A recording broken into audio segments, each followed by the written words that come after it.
Romantic କବି ବିନୋଦ ଚନ୍ଦ୍ର ନାୟକ। ରୋମାଣ୍ଟିକ୍ର ମାନେ କଳ୍ପନା ବିଳାସ। କଳ୍ପନାରେ ବ୍ୟସ୍ତ ରହିବା ମାନେ ବିଳାସ, ବିଭୋର ହୋଇଯିବା ମାନେ ବିଳାସ। କଳ୍ପନା ବିନା ସାହିତ୍ୟ ସୃଷ୍ଟି ଅସମ୍ଭବ। ବିନା ଭାବନା ଚିନ୍ତାରେ ସାହିତ୍ୟ ରଚନା ନାହିଁ। ପୁଣି କଳ୍ପନା ବିଳାସ କହିବାର ଉଦ୍ଦେଶ୍ୟ ହେଲା ପ୍ରକୃତିର, ପ୍ରେମର, ଅତୀତର, ସୁଦୂରର ପ୍ରସଙ୍ଗକୁ ନେଇ ରଚିତ ହୋଇଥିବା କବିତାକୁ କଳ୍ପନା ବିଳାସ କୁହାଯାଇଥାଏ। କବି ବିନୋଦ ଚନ୍ଦ୍ର ନାୟକଙ୍କ କବିତାରେ ପ୍ରେମର, ଯୌନତାର, ସମୁଦ୍ରର ଚିତ୍ରଣ ରହିଛି। ନିଜ ଦେଶର ଚିତ୍ର ଦେବା ସହିତ ଅନ୍ୟ ଦେଶର ଚିତ୍ର ମଧ୍ୟ ସ୍ୱକୀୟ ରଚିତ କବିତାରେ ଦେଇଛନ୍ତି। ସେଥିପାଇଁ ବିନୋଦ ନାୟକ ରୋମାଣ୍ଟିକ୍ କବିତ୍ୱର ମାନ୍ୟତା ପାଇଛନ୍ତି। କବି ନିଜ ଲିଖିତ କବିତା ବହିର ନାମକରଣ ବି ଚମତ୍କାର ଦେଇ ଅଛନ୍ତି, ଯଥା ନନ୍ଦା ଦେବୀ, ନୀଳଚନ୍ଦ୍ରର ଉପତ୍ୟକା, ପୋହଳା ଦ୍ୱୀପର ଉପକଥା, ସାତ ତାରାର ଦ୍ୱୀପ, ଚନ୍ଦ୍ର ଓ ତାରା, ଇଳାବୃତ୍ତ, ସରୀସୃପ, ଅନ୍ୟ ଏକ ଅସ୍ରଫି। ସୁନ୍ଦରଗଡ଼ ଜିଲ୍ଲାର ତେଲିପାଳ ଗ୍ରାମଠାରେ ଜଣେ ଜମିଦାର ବା ଆଞ୍ଚଳିକ ସମ୍ବଲପୁରୀ ଭାଷାରେ କହିଲେ ଗୌନ୍ତିଆ ପରିବାରରେ କବିଙ୍କର ଜନ୍ମ। ଉଭୟ ଇଂରାଜୀ ଏବଂ ଓଡ଼ିଆ ଭାଷା ଓ ସାହିତ୍ୟରେ M.A. ଡିଗ୍ରୀ ହାସଲ କଲା ପରେ ଅଧ୍ୟାପକ ଚାକିରି କରିଥିଲେ। ନିଜ କବି କୃତିତ୍ୱ ପାଇଁ ସେ କେନ୍ଦ୍ର ସାହିତ୍ୟ ଏକାଡେମୀ ପୁରସ୍କାର ପାଇଛନ୍ତି। ତାଙ୍କର ସରୀସୃପ ନାମକ କବିତା ପୁସ୍ତକ ପାଇଁ ଜଣେ ଶ୍ରେଣୀକକ୍ଷର ପାଠ୍ୟ ଅନ୍ତର୍ଗତ କବି, ନନ୍ଦା ଦେବୀ ନାମକ କବିତା ପୁସ୍ତକରେ ଥିବା ଗ୍ରାମପଥ ନାମକ କବିତାଟି ମୋର ଏବଂ ମୋର ମଝିଆ ବଡ଼ ଭଉଣୀଙ୍କର ଅଷ୍ଟମ ଶ୍ରେଣୀର ସାହିତ୍ୟ ବହି ସାହିତ୍ୟ ସିନ୍ଧୁରେ ପାଠ୍ୟ ପ୍ରଚଳିତ କବିତା ଥିଲା। ମଝିଆ ବଡ଼ ଭଉଣୀ ଜଟଣୀରେ ଥାଇ ଏହି କବିତାଟିକୁ ଅଷ୍ଟମ ଶ୍ରେଣୀରେ ପଢ଼ିଥିଲେ। ମୁଁ ରାଇରଙ୍ଗପୁର ସହରରେ ଥାଇ ଅଷ୍ଟମ ଶ୍ରେଣୀରେ ଏହି କବିତାଟିକୁ ପଢ଼ିଥିଲି। ପୁଣି ମୁଁ ମୋର M.A. ଓଡ଼ିଆ ଶ୍ରେଣୀରେ ସମ୍ବଲପୁର ବିଶ୍ୱବିଦ୍ୟାଳୟ ଜ୍ୟୋତିବିହାରଠାରେ ଥାଇ ସ୍ନାତକୋତ୍ତର ଓଡ଼ିଆ ବିଭାଗରେ ପଢ଼ିଥିଲି।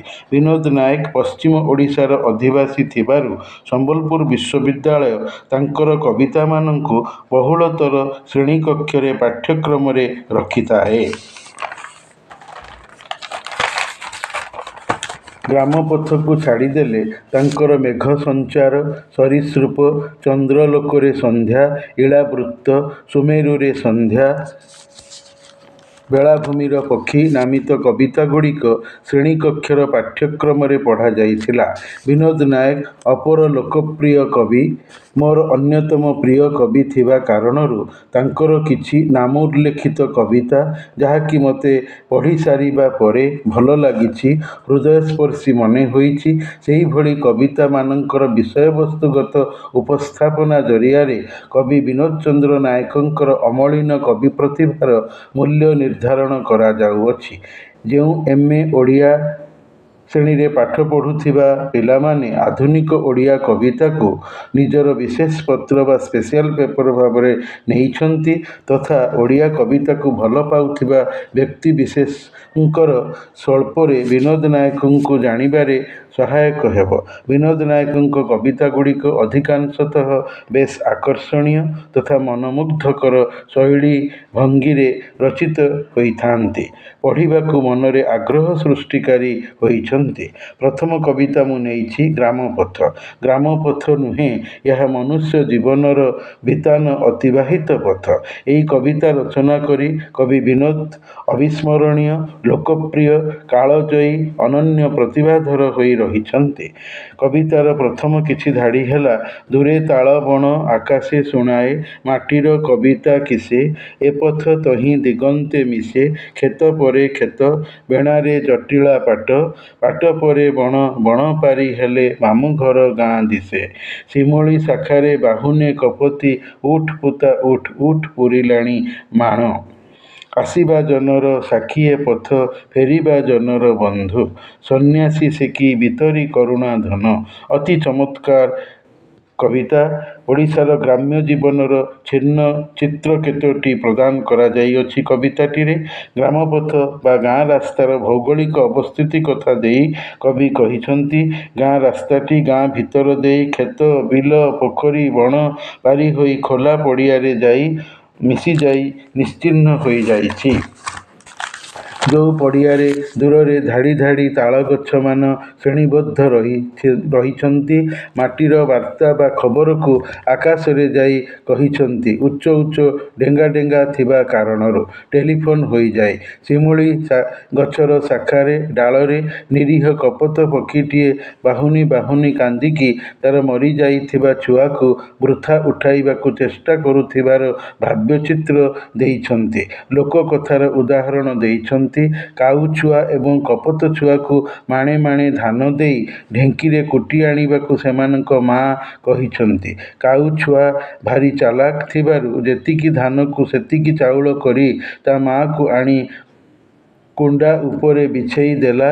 ହେଲେ କପୋତ ଛୁଆ ଧାନ କୁଣ୍ଡାକୁ ପାଛୁଡ଼ି ଅଲଗା କରି ମାତ୍ର ଚାଉଳ ଦେବାରେ କପୋତ ମା ରାଗିଯାଇ ତା ଛୁଆକୁ ମାରିଦେଇ ପରେ କାଉଛୁଆର ଠକାମିପଣ ଚାଲାକି ଜାଣିଯାଇ ଅନୁତାପ କରି କାନ୍ଦିଛି। କହିଛି, ସେରକ ପୂରିଲା ମାଣକ ପୂରିଲା, ଉଠ ପୁତ ଉଠ, ଉଠ ପୂରିଲାଣି ମାଣ। ଗୋଚର ଭୂମି ବି ଅଛି। ଗ୍ରାମ ପଥ ଥିବା ଗାଁକୁ ଅନ୍ୟ ଗାଁର ଝିଅ ବୋହୂ ହୋଇ ସବାରି ପାଲିଙ୍କିରେ ବସି ଗାଁ ବାଟରେ ପଶି ବୋହୂ, ସ୍ତ୍ରୀ, ମା ହୋଇ ପିଲାପିଲିଙ୍କୁ ବଡ଼ କରି ପାଳି ପୋଷି ଅଣ୍ଡାରୁ ଭେଣ୍ଡା କରି ବାହା କରାଇ ଆଈ ଜେଜିମା ହୋଇ ନାତି ନାତୁଣୀ ଦେଖି ପୁଣି ଏଇ ଗାଁ ବାଟ ଦେଇ ପାଖ ମଶାଣିରେ ଦାହ ସଂସ୍କାର ହୋଇଛି। ପୁଣି ଏଇ ଗ୍ରାମପଥ ଥିବା ଗାଁର ଝିଅ ଅନ୍ୟ ଗାଁକୁ ବୋହୂ ହୋଇ ଯାଇଛି। ଏଇ ଗ୍ରାମପଥ ଥିବା ଗାଁର ଯୁବକ ପେଟପାଟଣା ବୃତ୍ତି ଉପାର୍ଜନ ଆଶାରେ ଏଇ ଗାଁ ବାଟ ଦେଇ ବିଦେଶ ଗମନ କରିଛି। ତାର ଘରଣୀ ସ୍ୱାମୀର ଶୁଭ ମନାସି ଆଧାର ଲୋଭୀ କାକକୁ 2 ମୁଠା ଚାଉଳ ଦେଇ ଚାହିଁଛି ସ୍ୱାମୀର ଫେରିବା ବାଟକୁ। ଗାଁର ଝିଅ ବୋହୂ ହୋଇଯିବା ବେଳେ ଆତ୍ମୀୟ ସ୍ୱଜନଙ୍କୁ ଧରି କୁଣ୍ଢାଇ ବୁକୁଫଟା କାନ୍ଦି ଆଉ ସେଇ କାନ୍ଦିବା ଶୁଣି କବିଙ୍କର ହୃଦୟ ବି ତରଳି ଯାଇଛି, କରତି ହୋଇଛି। ବିଧାତା କି ପାଇଁ ଏ ପ୍ରକାର ବିଧାନ ନାରୀ ଜୀବନରେ କଲା ବୋଲି କବି ବିଧାତାକୁ ପ୍ରଶ୍ନ ପଚାରିଛନ୍ତି। ସଜନା ଗଛରୁ ପତ୍ର ଝଡ଼ିବାର, ଛୁଇଁ ଓହଳିବାର, ପାରିବାର ଚିତ୍ର ଦେଇଛନ୍ତି। ଜହ୍ନ ପୂର୍ଣ୍ଣିମା ରାତିରେ ରଜତ ବା ରୂପା ଧଳା ଚାଦରଟିଏ ପୃଥିବୀରେ ବିଛାଇ ଦେଇଥାଏ। କୁମାର ପୂର୍ଣ୍ଣିମାରେ ଯୁବତୀ କଣ୍ଠରୁ ଗୀତ କୁଆଁର ପୁନେଇ ଜହ୍ନଗ ଫୁଲ ବଉଳ ବେଣୀ ସମ୍ମିଳିତ ସ୍ୱର ଭଲ ଯୁବକ ବର ପ୍ରାପ୍ତି କାମନାରେ ଥାଇ ଶୁଣାଯାଏ। ପୁଣି ରାତିରେ ଚଷାପୁଅ କ୍ଷେତ ଜଗିବାକୁ ଘରୁ ବାହାରିଯାଏ। କବି କହୁଛନ୍ତି, ଏଇ ଗାଁ ଦାଣ୍ଡରେ ଗ୍ରାମ ପଥରେ କେତେ ଧୂଳି ଖେଳ ନିଜ ପିଲାବେଳେ ସାଙ୍ଗମାନଙ୍କ ସହିତ ଖେଳିଥିଲେ ତାକୁ ମନେ ପକାଇଛନ୍ତି। ଗେରୁଆ ମାଟିଆ ଢାଉ ରଙ୍ଗର ଗ୍ରାମପଥ ଲଙ୍ଗଳା ହୋଇ ଅଙ୍କେଇ ବଙ୍କେଇ ସତେକି ସରଗ ସୀମାକୁ ଧାଇଁ ଯାଇଛି କରୁଣାର ଧନ ବାଣ୍ଟି। କବି ନିଜର ଅବସର ଜୀବନର ବାର୍ଦ୍ଧକ୍ୟର ଦୁର୍ବହ ଭାରାରେ ଭାରାକ୍ରାନ୍ତ ହୋଇ ଭାବିଛନ୍ତି, ପାଥେୟ ବିହୀନ ମାନେ ସାଥୀ ସଙ୍ଗାତ ଶୂନ୍ୟ ବଳ ବୟସ ଖସାଇ ନିଃସଙ୍ଗ ଜୀବନରେ ବିରକ୍ତ ବେଜାର ହୋଇ ଖଇ ତୁଳା ରାସ୍ତାରେ ବୁଣି ରାମ ନାମ ସତ୍ୟ ହଏ ଲୋକଙ୍କ ଦ୍ୱାରା କୁହାଇ କେବେ ଗ୍ରାମପଥ ସନ୍ନିକଟ ଶ୍ମଶାନରେ ଦାହ ହେବେ। ହେ ପଥ ମାନେ ସମୟ ବାଟ ତୁ ମୋତେ କହ। ଜୀବନ ଯନ୍ତ୍ରଣାର ବ୍ୟଥା ଏଠାରେ ବର୍ଣ୍ଣିତ। ଦ୍ୱିତୀୟ କବିତା ସରୀସୃପ। ପେଟ ଓ ପିଠିରେ ଭରା ଦେଇ ଚାଲୁଥିବା ପ୍ରାଣୀକୁ ସରୀସୃପ କୁହାଯାଏ। ମଣିଷ ଯେତେବେଳେ ପିଠି ଓ ପେଟରେ ଭରା ଦେଇ ଶୋଇଯାଏ ସେତେବେଳେ ମଣିଷ ସରୀସୃପ ନିଜେ ହୋଇଯାଏ। ସରୀସୃପ ଏକ ଚମତ୍କାର ପ୍ରତୀକଧର୍ମୀ ଅନନ୍ୟ ରୋମାଣ୍ଟିକ ଭାବାଳୁତାର କବିତା। ପୁରୁଷର ଜନନେନ୍ଦ୍ରିୟକୁ ସରୀସୃପ କୁହାଯାଇଅଛି। ମଣିଷର ସହବାସର ଚିତ୍ର କବିତାରେ କବି ଦେଖାଇଅଛନ୍ତି। ପୁରୁଷର ଲିଙ୍ଗଟି ଯେତେବେଳେ ନାରୀର ଯୋନିରେ ଠେଲି ଠେସି ହୋଇ ପଶେ ସେତେବେଳେ ପୁରୁଷର ମୋଟା ଟାଣ ସୁଢଳ ଲିଙ୍ଗଟି ସରୀସୃପ ହୋଇଯାଇ ମଣିଷର ସୃଷ୍ଟି ପ୍ରକ୍ରିୟା ପ୍ରକ୍ରିୟାର ପ୍ରତିନିଧି ବନେ, ପ୍ରମାଣ ହୋଇଯାଏ। ମୈଥୁନର ଚିତ୍ର କବିତାଟି ଦିଏ ଲାଜ କରିବାର କିଛି କାରଣ ନାହିଁ, ଯେହେତୁ ମଣିଷ ଅସହାୟ ଜୀବ, ଆଉ ଯୌନତା ଜୀବନର ନିଶ୍ଚିତ ଚାହିଦା ବୋଲି ଇଂରାଜୀ ଔପନ୍ୟାସିକ D.H. ଲରେନ୍ସ ଏହିଭଳି ଭାଷାରେ କହିଛନ୍ତି, ସେକ୍ସ ଇଜ୍ ଏ ଡେଫିନାଇଟ୍ ଅର୍ଜ। ଯୌବନର ସୁସ୍ଥ ସ୍ୱାସ୍ଥ୍ୟବାନ ଶରୀରରେ ଯେବେ ମଣିଷ ଜୀବଟି ଉପନୀତ ହୁଏ, ସେବେ ଦରକାର କରେ ଯୌନତାକୁ, ଆଉ ଏହି ଯୌନତାର ଚରିତାର୍ଥ ନିମିତ୍ତ ମଣିଷ ସାଧାରଣତଃ ସଂସାରର ସାମାଜିକ ବନ୍ଧନରେ ନୀତି ଆଦର୍ଶମୟତାରେ ପଡ଼ି ବିବାହ କରେ, ପରିଣୟ ସୂତ୍ରରେ ଆବଦ୍ଧ ହୁଏ ଏବଂ ସହବାସରେ ଆକାଙ୍କ୍ଷିତ ହୁଏ ପ୍ରଥମ ସନ୍ତାନ ପୁତ୍ର ହେଉ, ଯିଏକି ପିତୃବଂଶ ରକ୍ଷା କରିବ, ବାର୍ଦ୍ଧକ୍ୟର ସହାୟ ହେବ। ଏହା ହିଁ ମାନବ ଜାତିର ଚିରାଚରିତ ପ୍ରଥା। ହେଲେ ସେହି ତୃତୀୟଜାତ ପୁରୁଷ ଭ୍ରୂଣଟି ଜନ୍ମ ରୀତିରେ ବଡ଼ ହେଲା ପରେ ମାନବ ହେବ, ନତୁବା ଦାନବ ହେବ, ମଣିଷ ହେବ ନା ପଶୁ ପିଶାଚ ହେବ ନାହିଁ ତ ଭଲ ମଣିଷ ହେବ ତ? ଏହି ଆଶା ଓ ଆଶଙ୍କାରେ ସମ୍ଭୋଗକାରୀ ଦୁଇ ନରନାରୀ ବା ପତିପତ୍ନୀ ମଧ୍ୟରୁ ପତିଟି ତାର ରମଣକ୍ରିୟା ପ୍ରେୟସୀ ନାରୀଟିକୁ ପ୍ରଶ୍ନ ପଚାରିଛନ୍ତି ଉତ୍କଣ୍ଠିତ ହୋଇ। ପୁଣି ପରମୁହୂର୍ତ୍ତରେ ପତି ନାମକ ପୁରୁଷଟି ଭାବିଛନ୍ତି ପୁତ୍ର ସନ୍ତାନ ଦେବା ଏବଂ ତାକୁ ନିଖୁଣ କରି ଜାତ କରାଇବାରେ ବିଧାତାଙ୍କର ଇଚ୍ଛା ଅଛି, ଆଗାମୀ ଭବିଷ୍ୟତ କାଳର ଆୟତ୍ତାଧୀନ। ଆମେ ଦୁହେଁ ଆଶା କରିପାରିବା, ହେଲେ ନିଶ୍ଚିତ ହୋଇପାରିବା ନାହିଁ ଯେ ଆମକୁ ପୁତ୍ର ସନ୍ତାନ ମିଳିବ। ଆଉ ଏ ସହବାସର ସମ୍ଭୋଗ ବେଳାର ମଧୁମୟ ମାଦକତା ଭରା ମୁହୂର୍ତ୍ତରେ ଏଭଳି ପ୍ରଶ୍ନ ପଚାରିବା ନିହାତି ଅକିଞ୍ଚିତକର। କବିତାର ପ୍ରଥମ କିଛି ଧାଡ଼ି ହେଲା, ସନ୍ଧ୍ୟାର ଆକାଶ ଗୁଜୁରାଟୀ ରମଣୀର ପାଲଟା ଶାଢ଼ୀ ପରି ସଫେଦ ଛାୟାପଥ, ଦିଗ ତଳେ ବାଇଗଣୀ ରଙ୍ଗର ସ୍ୟାହି ପରି ସ୍ୱଳ୍ପ ମେଘର ଛାୟା, କଫି ଓ ବାଦାମ ବନ ପରିବ୍ୟାପ୍ତ ଗୋଦାବରୀ ତଟଯାଏ, ଦୂରର ସ୍ଲେଟ୍ ଖଣିରୁ ମାନ୍ଦ୍ରାଜୀ କୁଲୀର ବସ୍ତିରୁ ନୀଳ ଲଣ୍ଠନର ଈଷତ୍ ଆଲୋକ ଆସେ। ହଠାତ୍ ଦେଖିଥିଲି ସଖୀ, ତୁମ ପୃଷ୍ଠ ତଟର ସଫଳ ଗୌରବ ତୈଲଙ୍ଗୀ ଖୋସାର ଗ୍ରୀବା ଚୁମି ଭରିଥିଲା ଅପୂର୍ବ ଗନ୍ଧର ମାଦକତା। ଏଇ ଯେ ସମ୍ଭାବ୍ୟ ଭ୍ରୂଣର ବିକାଶ ହୋଇଲା, ତାର ପରିଣତି କ'ଣ ଅତିମାନବର ଆବିର୍ଭାବ? ଏହି ପ୍ରଶ୍ନ ସମାଧାନହୀନ ଖୋଜି ବୁଲେ ତରୁ ତଳେ ତୁମର ଆଭରଣହୀନ ନଗ୍ନ ଅଙ୍ଗ, ଯାହାକୁ କରେ ମୁଁ ନମସ୍କାର ବାର ବାର। କାରଣ ନାରୀ ହୁଏ ନାରାୟଣୀ, ମନୁଷ୍ୟ ସୃଷ୍ଟିକାରିଣୀ। ସେଥିପାଇଁ ରତିକ୍ରୀଡ଼ାର ଏହା ପ୍ରେମ ଆବେଶ ଭରା ରୂପଚିତ୍ର। ନାରୀ ଦେହକୁ ଚୁମିଲେ ପୁରୁଷ ମୁଣ୍ଡ ତଳକୁ ହେବାଟାକୁ କବି ନମସ୍କାର କହିଛନ୍ତି। ତୃତୀୟ କବିତା ମେଘ ସଞ୍ଚାର, ମାନେ ଆକାଶରେ ମେଘ ବ୍ୟାପିବା, ଛାଇଯିବା ବା ମେଘ ଢଙ୍କା ଆକାଶ। ବର୍ଷା ଋତୁ ମିଳନର ଋତୁ। ନାୟକ ନାୟିକା ଏହି ସମୟରେ ସହବାସରେ ମିଶନ୍ତି। ଆକାଶରେ ମେଘ ବ୍ୟାପିବାକୁ ଦେଖି କବି ପ୍ରେମିକ ପାଲଟି ଯାଇଛନ୍ତି ମାନସିକ ସ୍ତରରେ, ମିଳନ ଆକାଂକ୍ଷୀ ହୋଇଛନ୍ତି। ମେଘ ଯେମିତି ବର୍ଷା କରେ, ସେମିତି ଅତିବର୍ଷାରେ ବନ୍ୟା ସୃଜି ଧ୍ୱଂସ ନଷ୍ଟ ଭ୍ରଷ୍ଟକାରୀ ହୁଏ। ସେହିପରି ପ୍ରେମିକ ପ୍ରେମ କରେ ଏବଂ ପ୍ରେମରେ ଅସଫଳ ହେଲେ ବିପ୍ଳବକାରୀ ହୋଇଥାଏ। ତାର ମନର ଆକାଶରେ ପ୍ରେମ ଓ ବିପ୍ଳବର ବାର୍ତ୍ତା ଦିଏ କବିତାଟି। କବି କାଳିଦାସଙ୍କର ମେଘଦୂତମ୍ କାବ୍ୟକୁ କବିତାରେ ମନେ ପକାଇଛନ୍ତି। ବିରହୀ ଯକ୍ଷର ରାମଗିରି ପର୍ବତରେ ନିଜ ପ୍ରେମିକାକୁ ମନେ ପକାଇ ଅଛି ନିର୍ବାସନ ଦଣ୍ଡକୁ ଭୋଗୀ ଏବଂ ଏହା ସହିତ ମଧ୍ୟପ୍ରଦେଶ ରାଜ୍ୟର ଉଜ୍ଜୟିନୀ ନଗରର ଅନ୍ୟତମା ନାୟିକା ବାସବଦତ୍ତାର ପ୍ରେମ କଥା ବି ଉଲ୍ଲେଖିତ ସ୍ମୃତିଚାରଣ ଦ୍ୱାରା କବି କରିଛନ୍ତି, ଯାହାକି ଏକ ସଂସ୍କୃତ ନାଟକ ଭାଣଙ୍କର। ଉଜ୍ଜୟିନୀରେ ରାଜା ବିକ୍ରମାଦିତ୍ୟ ଶାସନ କରିଥିଲେ।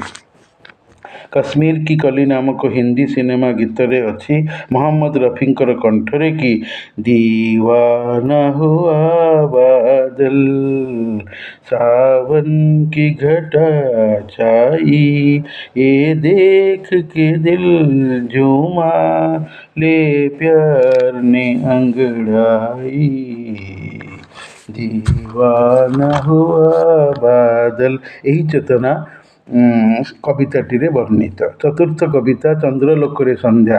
ଚନ୍ଦ୍ର ଆଲୋକର ଆଲୋକିତ ସନ୍ଧ୍ୟାର ଛବି କବିତାରେ ଅଛି।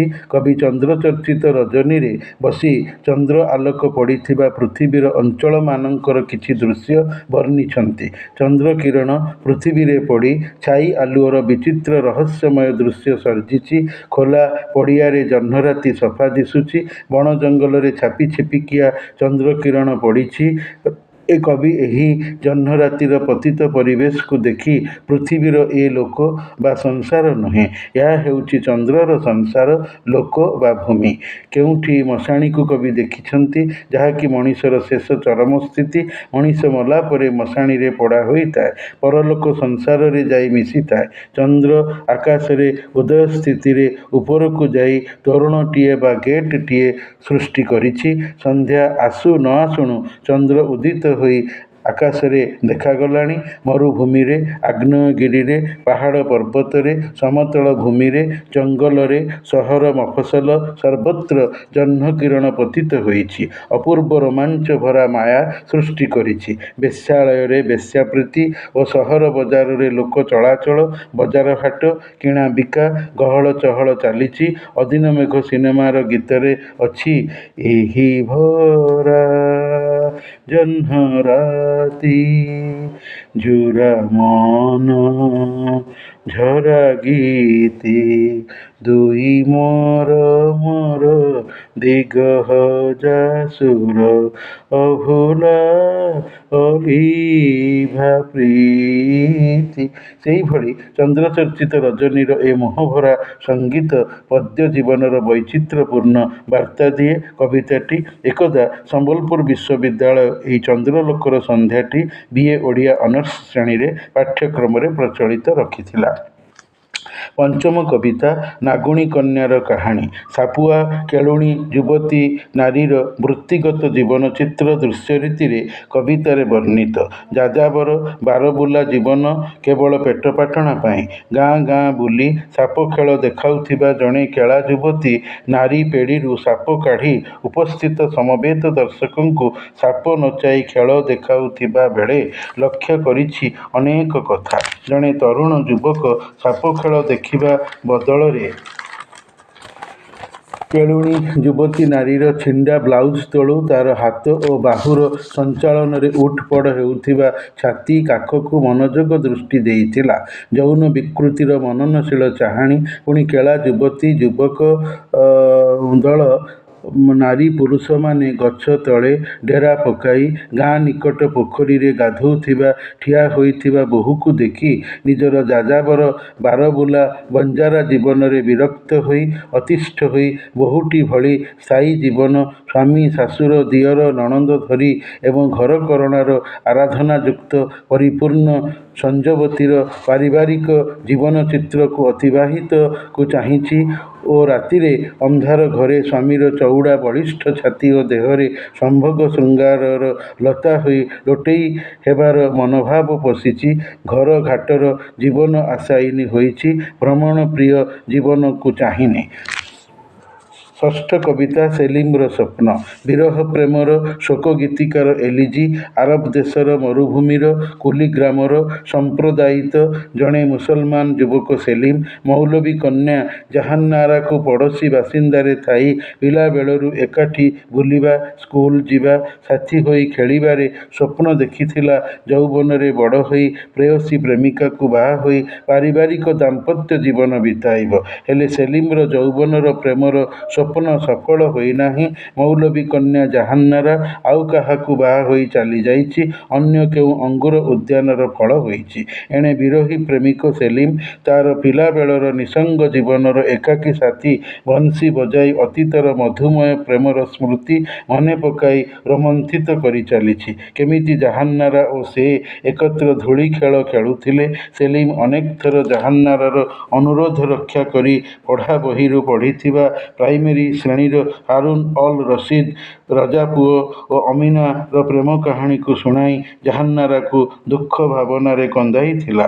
ଛୋଟ ମଇଁଷିକୁ ନେଇ ନିଜ ହାତରେ ଧରିଥିଲା। ପ୍ରେମ କରି ବିବାହ କରିବା ସମସ୍ତଙ୍କର ଜୀବନରେ ସଫଳ ହୋଇନଥାଏ। ତେଣୁ ପ୍ରେମର ନିଷ୍ଠାପର ଏକନିଷ୍ଠ ସାଧକ ଯୁବକ ସେଲିମ ସହଜରେ ମାନସିକ ସ୍ତରରେ ଗ୍ରହଣ କରି ନ ପାରି ବିରହୀ ବଂଶୀ କୁଟୀର ଭିତରେ ମେଘବର୍ଷାର ଅନ୍ଧାର ରାତିରେ ମହମବତୀର ସରି ଆସୁଥିବା କ୍ଷୀଣ ଆଲୋକର ପାଣି ବୁହାରେ ନିଜର କାନ୍ଦୁରା ଅଜସ୍ର ନିର୍ଗତ ଲୁହ ବୁହାରେ ମୁଖମଣ୍ଡଳକୁ ଝଲସାଇ ଅବିଶ୍ରାନ୍ତ କାନ୍ଦି ଚାଲୁଥିଲା।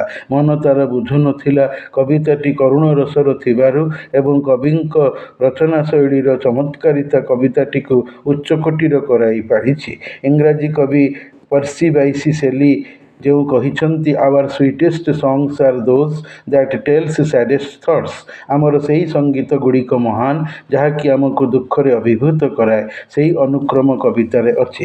ସପ୍ତମ କବିତା ସୁମେରୁରେ ସନ୍ଧ୍ୟା। ସୁମେରୁ କୁମେରୁ ହୋଇ ପୃଥିବୀର ଦୁଇଟି ପାର୍ଶ୍ୱ ଅଛି, ଯାହାକି ବରଫାବୃତ ଅଞ୍ଚଳ।